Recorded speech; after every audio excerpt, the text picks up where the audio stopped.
I told y'all last week, baby. Woo! We was gonna be hyped for this review.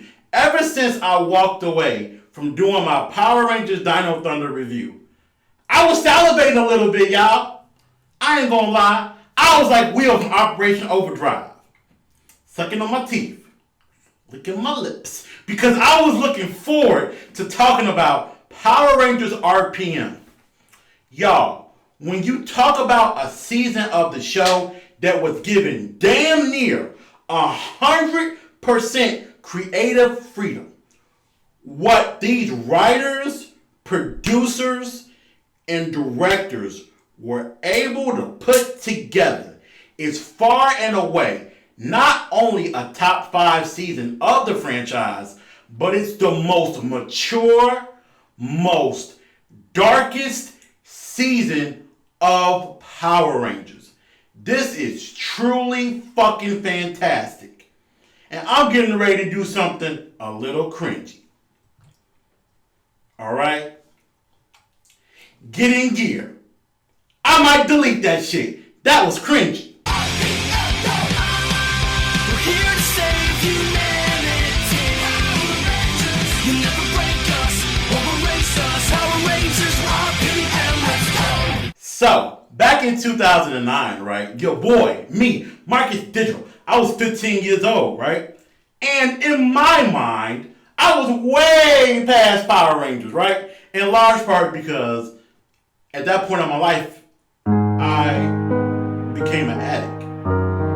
True story. I became an addict of NFL football. Boy, I was loving me some damn football. I was playing football in high school. I was really obsessed with other things. So this season of Power Rangers went completely over my fucking head because I wasn't watching it anymore.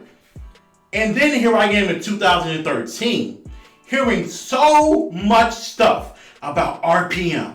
And I'm like, what? And I finally made time to watch it. I watched that motherfucker in 3 days. Cause this shit is good. This is the darkest, most mature season of Power Rangers. This is about to be a long video, y'all. Woo! We gotta, woo! Praise the Lord. Woo! Thank you, Jesus. Cause this is really fucking good. Now, the plot of Power Rangers RPM goes like this. You had an evil AI called Vin Jax that wound up becoming an evil virus that was able to create an army of robotic soldiers. But get this, he's already destroyed most of the world. There is one city left in the entire planet that inhabits most of human life, the Dome City of Corinth. Now, the Dome City of Corinth is being protected by the Ranger Operator series, the Power Rangers RPM. But in this Dome City of Corinth, you have people that are trying to survive and trying to avoid the Vin Jax attack that he sends on the daily basis. These Rangers cannot protect the world because the world's already been destroyed, but they are the last line of defense for the few humans who have survived. Boy, when I heard that plot on the Ranger message board in 2013, I was like, God damn. This is like Terminator with the whole Skynet mixed in with the environments from Mad Max. Ooh, this is insanity. Too bad other seasons of Power Rangers afterwards weren't able to tackle this tone. But this is fantastic. Now, when the season opens up, of course, we have the trash opening that is RPO. We ain't gonna talk about that, okay? Because the opening is just, get in gear. Get in gear. Shut up. I hate the opening. But that aside, we get the weight of failure instantly on your shoulders when the episode begins. Because you see people are throwing away computers. And you have a very interesting monologue being said by Dr. K, who's going to be the head of the Power Rangers in this season. She's talking about the Vin Jax virus and how it's taken over 37% of the world's computers. You see people throwing away technology because it's already been infected. Vin Jax is a very, very, very smart AI. He's taking over the world's defense, power, and communication systems. Think about that. If you attack defense, power, and communications, you ain't got nothing. And Vin Jax was highly intelligent. After the monologue with Dr. K, we have an overarching shot of the Vin Jax attack. There are all types of jets and planes that are firing down on society. I'm pretty sure a lot of people got killed in this moment. And you see soldiers who are trying to protect innocent people. They're taking elders, they're taking kids, whoever they can take, and they're putting them on trucks, on cars, trying to probably get them inside of the dome city of Corinth. This is the last city on Earth, so you need as many people as possible to rebuild society. And you see our 3 Power Rangers that are all displaying different types of heroics. You have the guy who's going to be our Blue Ranger, Flynn, that's driving a bus full of people. You have our Red Ranger, Scott, that we don't really know in the moment what he was doing, but we know he was doing something heroic because we see him with this pilot-style uniform on. And you had Summer, who came in on her motorcycle, barely just getting inside of the gates to the city. And the things that I love about the first episode are so many. I might have to one day just do an entire reaction to the first episode because it's truly special. If you want to know how special the tone of RPM is, look at this quote from the general. Do you suppose... what if there are people still out there, sir? Then heaven help them, because we can't.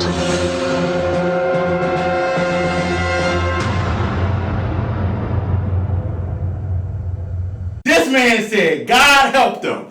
I was like, whoa, this is crazy back in 2013. Whoa, this is a really interesting introduction to the team of Power Rangers. I could create an entire list of things about RPM that stand out in the first episode. One day, we might have to just do a reaction to the entire first episode. It's that fucking special, y'all. And I'm trying not to cuss, but this is just an epic season of Power Rangers, okay? Now, these are the things that I really want to talk about with the first episode. First off, we're going to tackle this right now. The tone. When you come into this show and they show you a doomsday scenario that has already happened, most of the human race is already destroyed, when you're introduced to that, it weighs on you as an audience. It gives you this feeling of this Power Ranger team is going to have to fight through hell and back to get society back to what I'm used to seeing. This ain't Angel Grove, alright? This ain't Mariner Bay from Lightspeed. You understand? This is some dark shit. These ain't no California trees. And what I love about the camera work and the cinematography of the season is that when you have shots of Dylan or anybody else who is out in the wasteland outside the Dome City, you get these long shots of the dirt paths and the desert and this really vacant land with debris everywhere.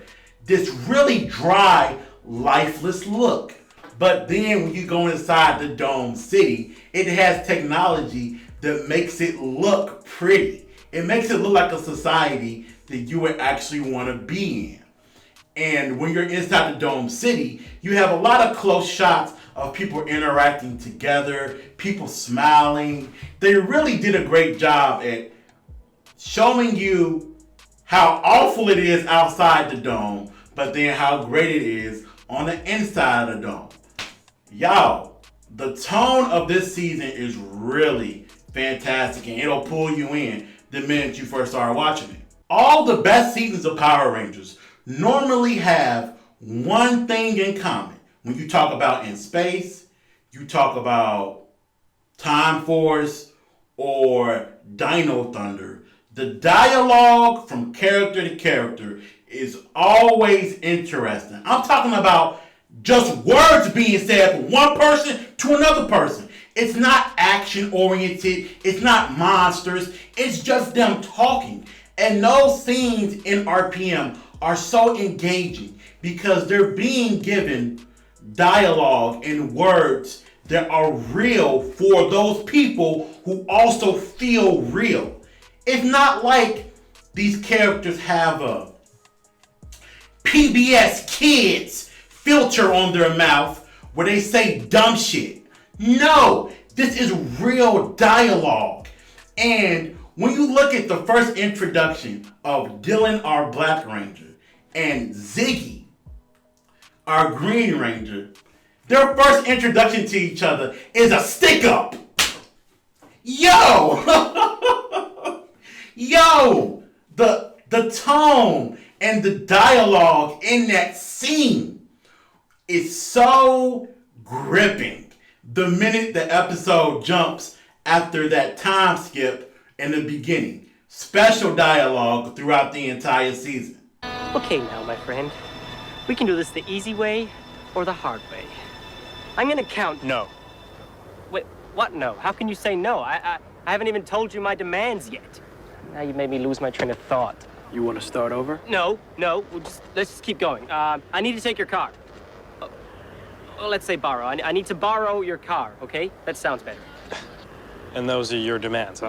Yeah, non-negotiable. Let me ask y'all a question. Have you ever enjoyed something so much that when it ends, you like, what? Oh, hell no. I remember watching Avengers Infinity War. And when that motherfucking end credit title came on, I was like, yo, that's it? Y'all ain't got no more for me? That's it? It's gonna be this short? And Power Rangers RPM, the first episode, felt like that. They gave you, like I said earlier, the weight of the world being on your shoulders. They gave you dialogue and creative character introductions.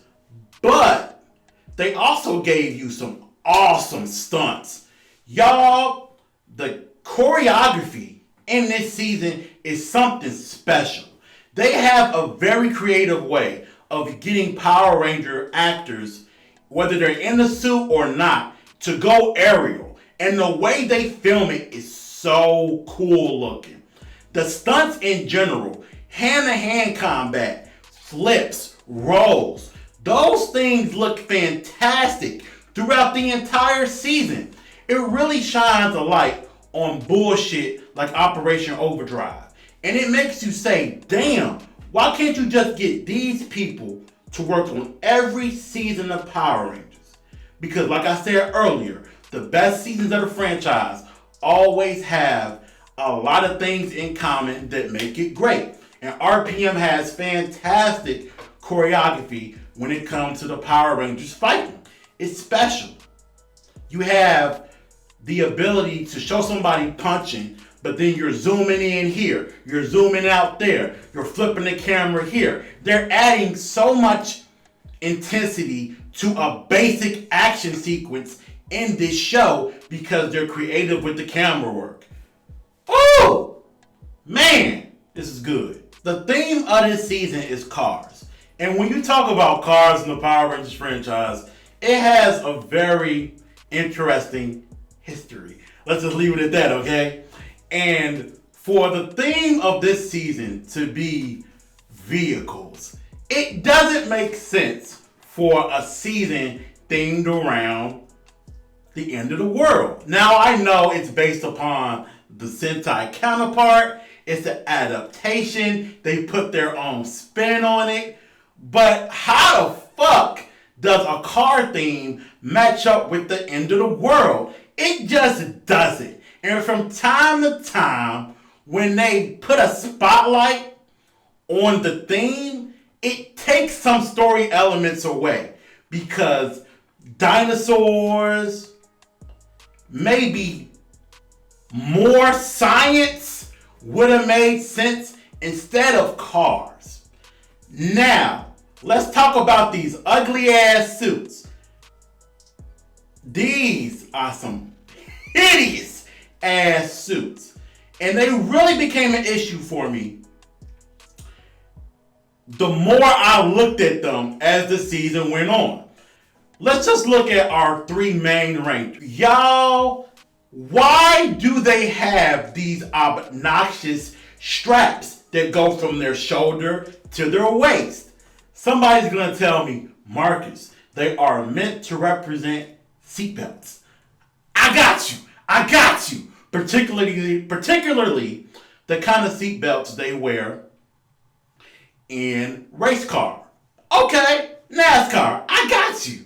I feel you on that. But they ugly as shit. And I kept wondering, why did they look so ugly? What is it about these straps that make me hate them? And it's the fact that the straps are silver. They're bright silver. There's no other part of their costume that has that tone of silver.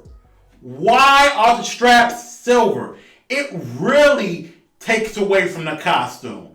And even another nitpick with the costume, if we can even call it a nitpick, I don't understand why the theme of cars gets mixed in with animals.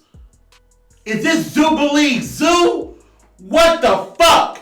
Why are the Power Ranger uniforms mixed in with animals? That is another detail that I can't stand looking at, because I'm like, it doesn't make sense to mash up the two themes. Now, maybe they ran into an issue where they had the Sentai for Operation Overdrive that was so closely affiliated that they had to do something different with this one. But I hate that. And I even tried myself to say, maybe if I color the silver straps black, maybe that'll give them a different flair, a different look. And it helps a little bit, but it's still super, super obnoxious. There had to be a better design than this. I hate these costumes. But since we are talking about the theme, let me display to you guys some of the more positive aspects of the theme. If you guys look into the Power Rangers Turbo movie, or if you look into the early episodes of Turbo before the cast change, thank God, and they tried like hell to display Turbo abilities inside the suit. Power Rangers moving quicker, them moving more agile, maybe them stopping really hard on their feet, and there being a tire screeching noise. And they never really got a handle on that during Turbo. They didn't know what the hell they was doing. They was just doing anything to get through the fucking, to get the paycheck. They didn't care. But RPM, they actually creatively worked it in. The tires on their arms or on their legs can move to actually be an offensive maneuver they use against somebody. Maybe they're fighting somebody and said person has them in an arm lock. Cool. The tire can start rotating to get this person off of me. Together!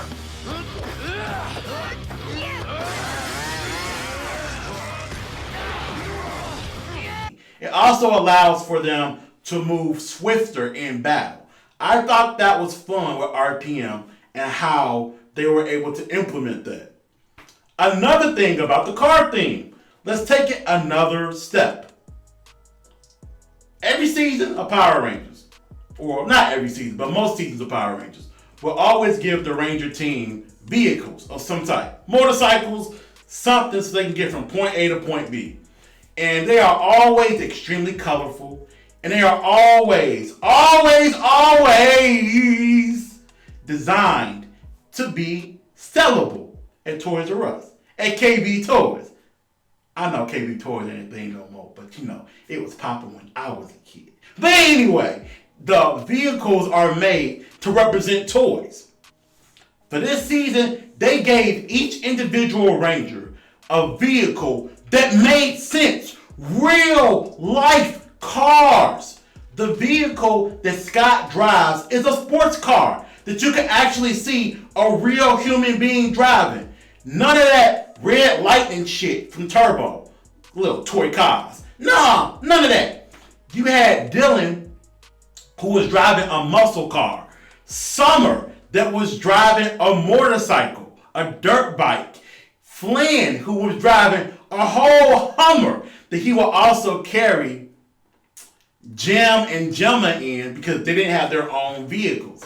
It was really fun to see realistic cars and modes of transportation for Power Rangers RPM.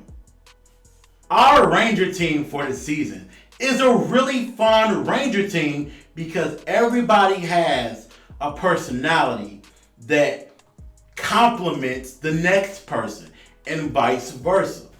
One thing that really stood out to me was that this is the one season of Power Rangers where when you look at the Red Ranger, you respect him, but then you don't respect him. And this is why. Now, first off, I love Ika DeVille, right? The actor that plays Scott Truman, I love him. He was great in Jessica Jones, okay? I love everything that he does. But when you look at his Red Ranger, he's very aggressive and he's extremely courageous, which are two qualities that a leader should have. But on the backside, he spends a lot of time this season talking about, I'm team leader. I make the decisions. Well, motherfucker, make a decision, goddammit. What are we gonna do? And a lot of times when he makes decisions, they end up being emotional, not logical, but decisions that he makes just because he wants to prove something to his father, or his dad had one plan, who's the general, but he's gonna go with the opposite plan. It's a lot of back and forth between him and his father. Sir. Something else? Yeah, there is. Truth is, I wasn't on a mission to save anyone. I left my post without permission, and in doing so jeopardized my friends and the whole city. It wasn't heroic, it was selfish. Those are the best parts of his character when dealing with his brother Marcus that passed away, flying a pilot jet just like he did. Those are the best aspects of his character, but as far as a Red Ranger leader, I really didn't care for him too much. Flynn is really the heart of the team. He's even killed throughout the entire season. And his backstory of him just wanting to be somebody that helps people was really inspirational. And it makes him the core of the team. Summer, our Yellow Ranger, all right? I thought that her backstory was kind of Princess Diaries, if you may. Disney, you think you're slick. It was the former rich girl that now has to humble herself in a different situation, basically. But what made her backstory to me special was that somebody died on screen. Her butler winded up dying in her arms. And when I saw that, I was like, great season of Power Rangers, somebody must die? Check. Because that was realistic to see somebody die in that type of a situation, and that death changing her and making her into the hero that she is now. I liked Summer's character. Shout out to the actress. She played the lead role on iZombie. So Power Ranger actors can go to the next level. Fuck what you say. They can do it. We all know the first Ranger we were introduced to in the season after the 1 year time skip was Dylan, driving around in the wasteland desert, looking badass as hell. And of course, you know, majority of the season does revolve around Dylan because he doesn't know who he is. He has no idea of his past. And it's later on revealed that he's not exactly 100% human. He's more of a 50% human, 50% robot. But in him being that 50% robot, he has the Vin Jax virus inside of him that is slowly taking over his body. I like Dylan's character a lot because they found a creative way to work his dialogue in with Ziggy. Him and Ziggy have some very special scenes. Ziggy is going to be our Green Ranger. And Ziggy is the designated comedy relief, which I love the decision by the writers to make the comedy relief a ranger. Stop that bullshit where you got to get somebody that plays a trumpet every time they come on the screen. Bump, bump, bump, bump, bump, bump, bump. I hate that shit. Stop doing that because it stops the entire episode. It stops the flow of everything when you got to go, comedy bit. Oh, I hate that. And Ziggy, not only was his writing great in comparison to Dylan, but y'all, he was actually funny. Like, there are scenes where I was like, that's some funny shit, like this. Hand me that. What? What, this? You mean this? Can you be more specific? This, you mean this? You do not mean this. Okay, this isn't happening. I'm running the Vin Jax barricade in broad daylight with Willy Wonka at the wheel. Now, let me talk about Ziggy's backstory real quick, okay? His backstory is that originally he had a run-in with this cartel. Yes, Power Rangers had a cartel. And the cartel is a cartel full of fucking criminals, right? Criminals that are just goofy as hell. But anyway, and he was supposed to do a job involving a large amount of money. But he took some of the money and then went on the run. He wound up giving the money to some sick kids. So his heart was in the right place. But as I'm watching the episode, it's giving backstory about Ziggy. The cartel leader that winds up finding Ziggy and threatening him about his money, the cartel leader told Ziggy, bring my money to the track. Wanna play too, Jabba? You just made a very big mistake, young lady. And you! All 5 of the cartels know you're back in town, Ziggy, so you better come by the track, and you better have what you owe us. And when he said that shit, I paused the TV. Huh? What did he just say? Am I the only one that heard him say, bring the money to the track? And I'm going to get on my soapbox for 1 second, alright? The reason why I paused the TV, hashtag Power Rangers After Dark. We're going to get dark in here. Is because street language, alright, is the track is where a lot of illegal shit goes down, alright? The track is where you got the prostitutes, alright? It's where you got the drug dealers. It's where you got the hitman. You know, the track is the place where everybody go from the underworld, basically. So when he said the track, I was like, damn. But he was talking about a horse track. I was like, whoa. How did Disney let that slip by? The villain for RPM, you guys already know about him. He's Vin Jax, the evil AI. And when you hear an evil AI, it sounds interesting. But a lot of different movies and television shows sometimes drop the ball when it comes to an AI. Your first introduction to Vin Jax is a red blinking light in a tube, in a column. And I'm looking at this like, oh no, he's going to be in a tube the whole season like Zordon. No! How could you possibly have that type of person pose a physical threat if it's just a voice and computer technology? But they actually saved themselves. There are 2 different points of the season where Vin Jax downloads his subconscious into an actual host, into a monster's body, specifically made for him, giving him not only a physical presence, but also giving him an idea of what his other minions are facing when they battle the Power Rangers. Because a lot of times, Power Ranger villains just sit their ass up in the lair and be wondering, man, why'd you get your ass whooped today? You soft. And the henchman be looking like, yo, it's like 8 of these motherfuckers. What you mean I'm soft? But Vin Jax actually had the ability to download his subconscious and get that experience of fighting them one-on-one.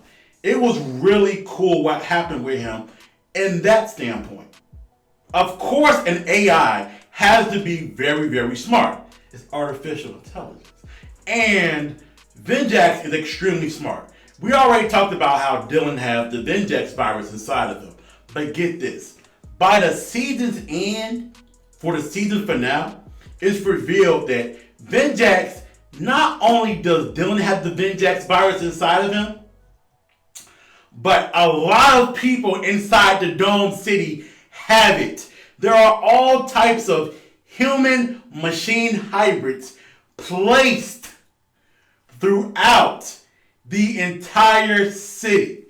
An AI that had a backup plan. So if I am able to get eliminated physically in this body, I have a virus that's all over this city. More than half the city had the virus inside of them, making Vin Jax an extremely smart villain. I really like that, man. Physically, he had a presence, but also mentally, his ideology for how he was going to take the Power Rangers down and conquer the last city was really cool. Every main villain in the franchise has to have some type of a henchman, somebody next to them to help them execute their plan. And during the early portions of the season, when Vin Jax had no physical presence, his physical presence that he sends out into the battlefield is Tanaya 7. When you first see the character, you believe that she's a normal human being. But later on it's revealed that she's actually a robot. At least she believes she's 100% a robot.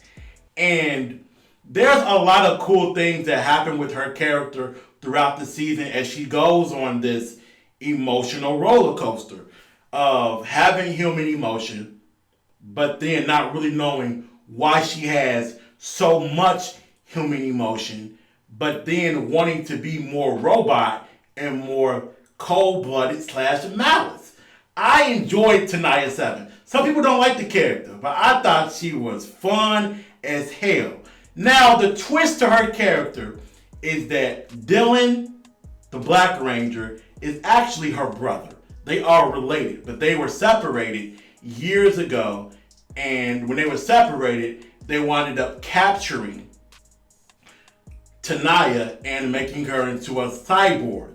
At least mind wiping her to the point where she believes she's a cyborg. I love her design, right? It's very basic, but I think it's cool as hell for Power Rangers. She has on the slick leather that goes from the top to the bottom, and the visor that comes over her face. Not only does it look cool, but I think it also adds something to make the writing and the execution feel more real. Because whenever you talk about a robot or a machine of any type and they're fighting somebody, the robot isn't supposed to really show any emotion, right? It's like Terminator. The Terminators be getting punched in the face, shot in the nuts, all that crazy ish be happening, but they have no emotion because they're Terminators. They're not humans. And when the visor comes down over her face, you don't have to worry about the actor having dead eyes and filming as if like she's a robot because the visor comes down covering her face.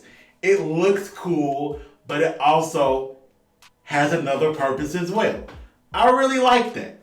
Another thing that I noticed about Tanaya as a character, early in the season when she's going through her whole, let's call it astronomer struggle, from Andros and Astronomer during Power Rangers in Space.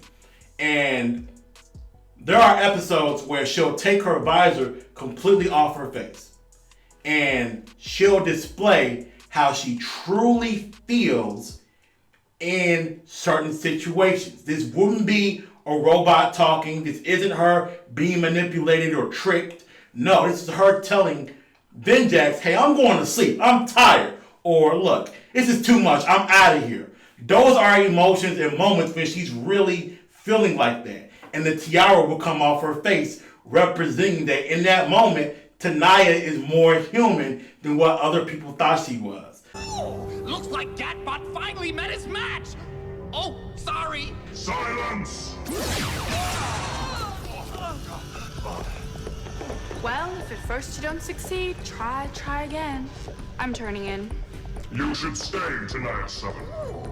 Hey, you're the one who created me with human physiology and emotions. Don't blame me if I need to sleep once in a while. Little details like that, man, make this one of the best seasons of Power Rangers. I mean, Jesus, it is just fantastic.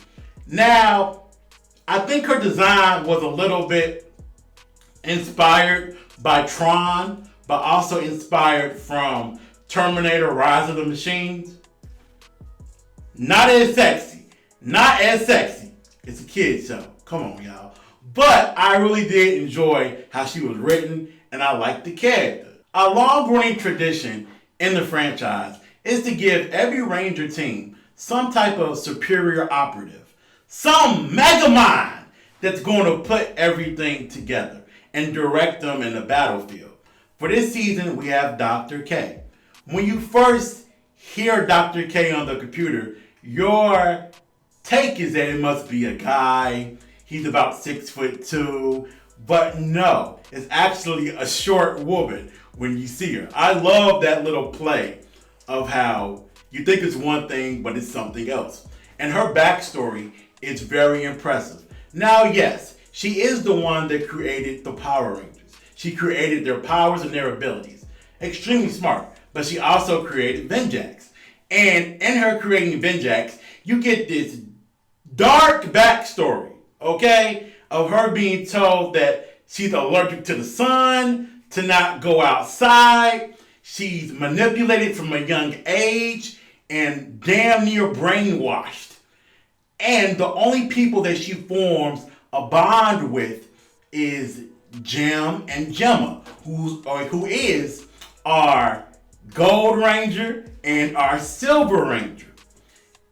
That relationship is very important because she's under the impression that they died. So when she does come back out into the world, she's very cold. She's very malice. She looks people dead in their face and says some of the most savage stuff. Are we or are we not the good guys?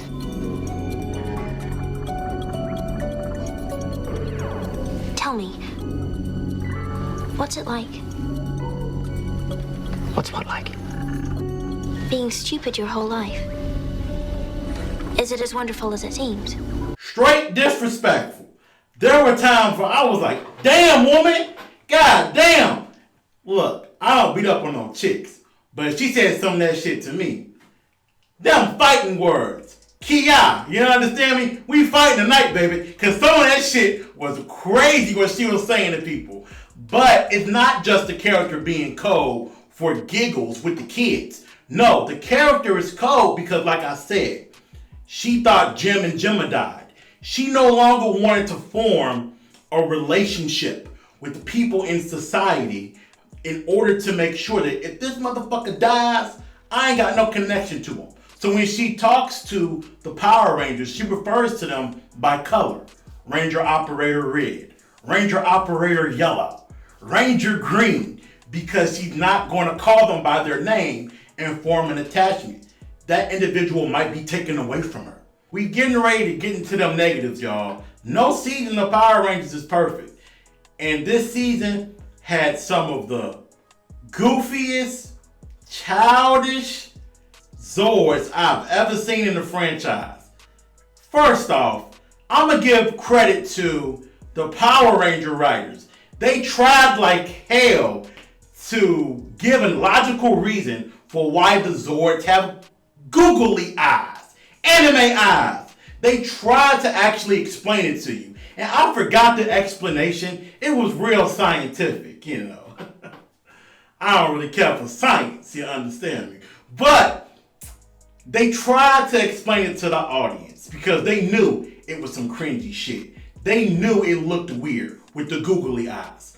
And when you see the Zords, they are the sole representative of toys. If there's ever a season of Power Rangers that you see the Zords and you're like, toys! Toys! It's this one. Oh, baby! Not only are they obnoxiously toys, but you have to really question the logical decisions of why the Yellow Ranger driving a fucking honey bear? Bruh, it's cars. What are we doing here? Why is the Red Ranger driving a fucking Falcon? Like, bruh, it's cars. This ain't making no sense, man. And it's annoying thinking about how some of those decisions came together with the Zords. Even taking it a step further, when they do the Megazord combination, the way it comes together is so ugly. It's like each piece stacks on top of each other. There's no creativity. There's no creativity in the design.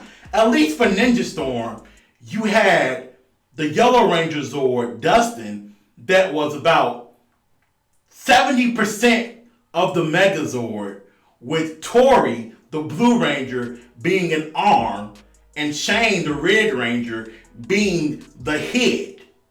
That design is creative and fine with me. What the fuck is this? No, the Zords are awful. My last nitpick, if you're gonna call it that, would be at about the halfway point of the season, it's revealed to you as an audience that Summer kinda sorta likes Scott. And if you couldn't tell already, she really likes Dylan. And there's about maybe 2 episodes that touch on that with lines of dialogue. And then it goes nowhere. They do nothing with it. They mention it. Summer kind of likes Scott. Summer kind of likes Dylan. And then it just poofs into the air. Not only does it poof into the air from the standpoint of Summer, but Scott never goes back to it. Scott never gives her how he really feels about her, or how much saving him when he was getting ready to die really meant to him. It's never addressed. We just see her being thirsty and worried about Dylan in different episodes. I was like, damn, y'all could have at least gave us some type of a answer to her telling Scott, hey, I like you, but I'm gonna go with Dylan. It was never really addressed because it's known Scott likes her. It's obvious in that episode where she was gonna get married, but they did nothing with it. They did nothing with it. Our RPM ending, y'all, was so fucking good. Oh, this is one of my favorite finales for Power Rangers. Honestly, if we being real, this is one of my favorite finales since Countdown to Destruction from In Space. The finale is so beautiful. You have Vin Jax that is able to download himself into a new body, a big physical presence. He gets an opportunity to meet his creator, Dr. K. There's a lot of awesome lines of dialogue these characters share. If I have flaws, it is only because of your programming. I've made errors. But I've also learned that even the most flawed human is better than the most perfect machine. This machine is about to show your Rangers just how flawed they are. Like I said earlier, most people inside the Dome City are actually infected with the Vin Jax virus. And when Vin Jax meets Dr. K, he downloads all the information from that portion of the morphing grid. So guess what? The Power Rangers cannot morph, but they go in and try to be courageous anyway. Even how they worked the back and forth with Tanaya 7 into the finale, to her ultimately going with Dylan and being good, being pure again. I thought all of that was really beautifully handled. Ziggy and Dr. K having a confirmed relationship by the season's end was really heartwarming, because she was treating that man like shit during a lot of portions of this season. And when you talk about how Vin Jax was ultimately defeated, bruh, I was like, damn, when I saw it. Jim and Gemma come in and drop an entire sky pillar on his ass. They shoot it down, and it's coming down on him. Dylan and Tanaya 7 parachute out of a falling building. Yes, y'all, this is Power Rangers! And the building drops on his ass and kills him. I'm like, damn. But then in that moment, I was like, that's it for Vin Jax? Nope. Our last scene is Dr. K getting the morphers back from all the Rangers. And she's putting them inside this briefcase. And as she's closing it, we see one of the morphers start flashing red, showing that Vin Jax ain't go nowhere. He's still here in some type of capacity. Ooh! Baby! Ooh! This season, ooh! The writing, ooh! The characters, ooh! Just really special, y'all. If you ain't never watched Power Rangers RPM and you a Power Rangers fan, shame on you. Shame on you. This shows you that the franchise can be so much more than kitty boppy, Nickelodeon, fruit smoothie, drinking, go Power Rangers. It shows you it can be more than that if they give a fuck. Power Rangers RPM. What does it get? What does it deserve? Power Rangers RPM gets that motherfucking A. Yes, Lord. Whew. Now, with that being said, man, next week we are going to review, I believe, the first season of Power Rangers Samurai. We are entering the Neo Saban era. Y'all, I ain't never seen none of the Neo Saban seasons. I'm gonna be 100% real. I ain't seen none of them. None of them. Not a single one. Now, I've seen some shit like Legendary War. That was kind of fucked up. But I haven't seen an entire season. So I'm looking forward to Samurai. Hopefully it's good. We're going to have that review next week. And this video is too damn long. Ooh! Anyway, it's been weird, but it's been real. Alright? If you ain't seen RPM, you ain't lived. Get your ass in gear. Alright, get out of here, bitch. Yeah, I'm so fly, but you knew though. Like to mix it up my different items like Menudo. Don't force a nigga, I'm the nigga strange like I'm Hugo. Your mama check a nigga, watch a rollie or a Hugh blow. Like it really matters, I came with 4 seasons. They think a lot about my cars like my new Beamer. Your girl dipping in my seats, you should probably leave her. Nerd nigga with the glasses and the short season.